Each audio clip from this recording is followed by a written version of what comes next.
La leche condensada en Cuba hasta el 59, pues se producía en el país. Cuba solo importaba el 10% de su leche condensada. El 90% de la leche condensada en Cuba era producida nacionalmente. Yo le voy a leer un dato. Hoy no hay leche, la verdad. A partir de 1927, Machado estaba del 25 al 33, así que le tocó este mérito. Nadie es malo completamente ni bueno completamente. Machado tuvo una medida, bajo Machado hubo una medida, ocurrió una medida muy importante, arancelaria, de aranceles, que protegió y desarrolló la parte del ganado, ¿no? Que era tan importante para la leche y para la carne. En Cuba, en 1927, se recibió muy bien un libro de historia llamado The History of the Cuban Republic, 1927. No recuerdo el apellido, casi tengo que leer el apellido. Un norteamericano publica este libro, la historia de Cuba, de la República de Cuba, en 1927, el mismo año de los aranceles, y que yo sepa fue casi una respuesta de Estados Unidos, que tenía una relación muy recíproca con Cuba desde la independencia. Y en ese libro, pues él señala, el autor norteamericano señala que Cuba tiene, yo lo he dicho varias veces, su oro, su riqueza verdadera. Cuba es un país riquísimo, según él, pero sobre todo su oro, su riqueza descansa en la agricultura, muy bien, y en su tierra, y en el comercio. Pero las medidas arancelarias de ese mismo año, 1927, con Machado, quizás no puede ser que no hayan gustado mucho a algunos comerciantes, a algunos exportadores de leche o de carne en Estados Unidos. El caso es que en 1927, a partir de ahí, empieza a subir la producción de leche en Cuba. Lógico, una población bastante pequeña comparada con hoy, ¿no? 1927 sube a 400 millones de litros al año. 400 millones de litros al año de leche, en 1927, con Machado. Y con las medidas proteccionistas, obviamente.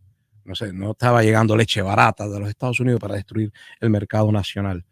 Machado tenía, sí, una parte de su mandato fue de tipo nacionalista, aunque endeudó mucho a Cuba con banqueros internacionales, con norteamericanos, no internacionales, norteamericanos. Y en 1957, esto fue en 1927, 400 millones de litros de leche al año, claro. En 1957, Cuba producía 700 millones de litros de leche al año, claro. 1957, esto es un número importante, 700 millones de litros de leche al año. Citando el libro de Leví Marrero, muy importante y muy abarcador, de amplio espectro, toca economía, ganado, población.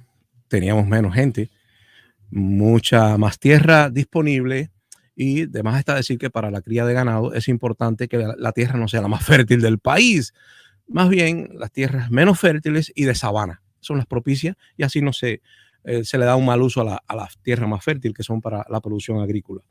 Tomando como base, dice Leví, y cito, tomando como base la proporción entre el número de reses y el de habitantes, las zonas ganaderas principales son los términos de Guaymaro, eso es en Camagüey, Guaymaro, con 4 reses por habitante, relación res, población de reses con relación a la población humana, ¿no?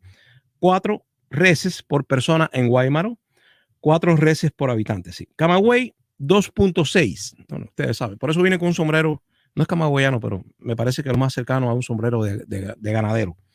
Los términos de Guaymaro son 4 reses, repito, 2.6 reses por persona en Camagüey, y Santa Cruz del Sur con 2.3 en el 53. Y esto es importante, el promedio de consumo de carne, después voy para la leche. El consumo promedio de consumo de carne se ha calculado en 500,000 cabezas anuales, de las cuales se consume fresca más del 90%. Hay que descontar, para ser justo, lo que consumen los turistas, los extranjeros, sobre todo cuando toque La Habana, en esa época, ¿no? 500,000 cabezas anuales, de las cuales se consume fresca más del 90%, destinándose el resto a la industria tasajera, el tasajo, conservera y de embutidos. La Habana, que es por su población absoluta el mayor mercado consumidor de carne fresca, consume al año unas 195,000 cabezas. Esto es en el año 56, y se abastece principalmente de Camagüey, las villas y orientes. Contribuyen al abastecimiento de la capital con cerca de una cuarta parte de su consumo. En 1940, esto es importante, en 1940, con la Constitución del 40, Cuba exporta carne de res. No solamente consume mucha carne, exporta carne de res en 1940. En 1940, sigo citando, se calculaba el consumo per cápita por persona de carne de res en 50 libras al año. Cada persona, cada cubano se comía 50 libras de carne de res en 1940. En el 42 descendió un poco a 40 libras por persona al año.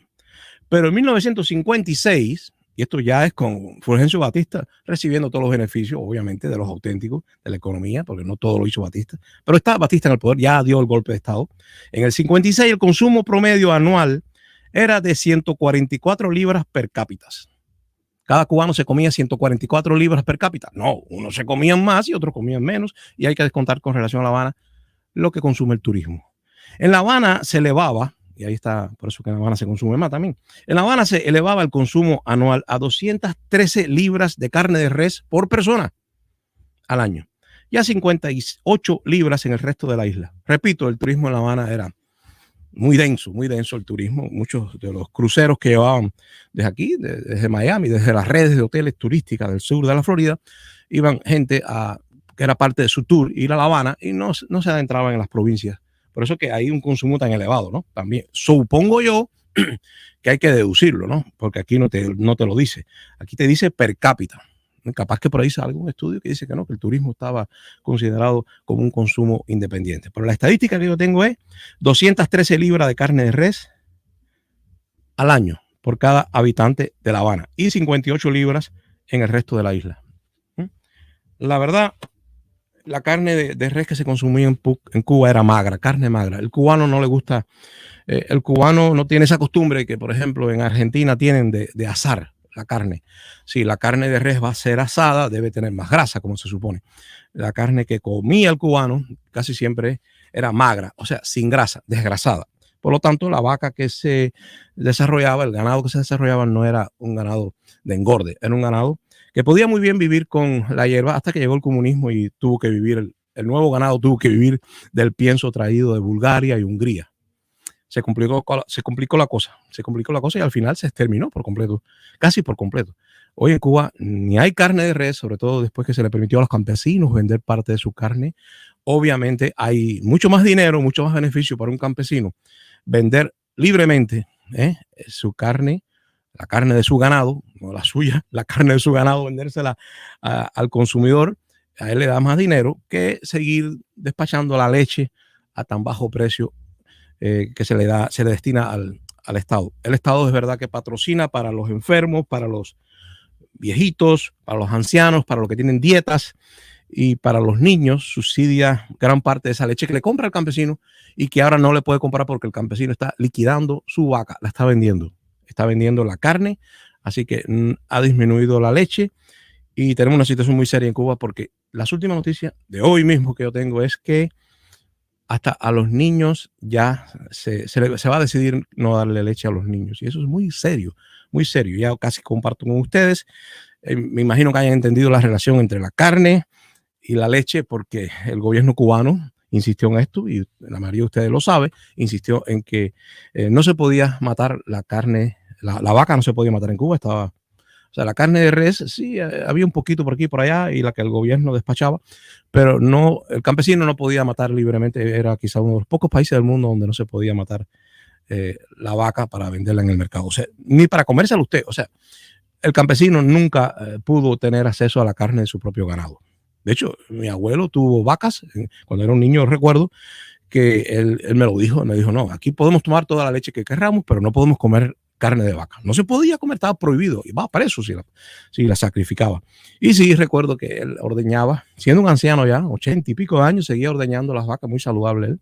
Llegó a 99 años y ordeñaba las vacas y yo tomaba leche ahí directamente sin pasteurizar ni nada, sin hervir ni nada, leche tibia a las 4 o las 5 de la mañana, pero era muy gratificante y la sensación, la impresión, mejor dicho, era única, todavía lo recuerdo.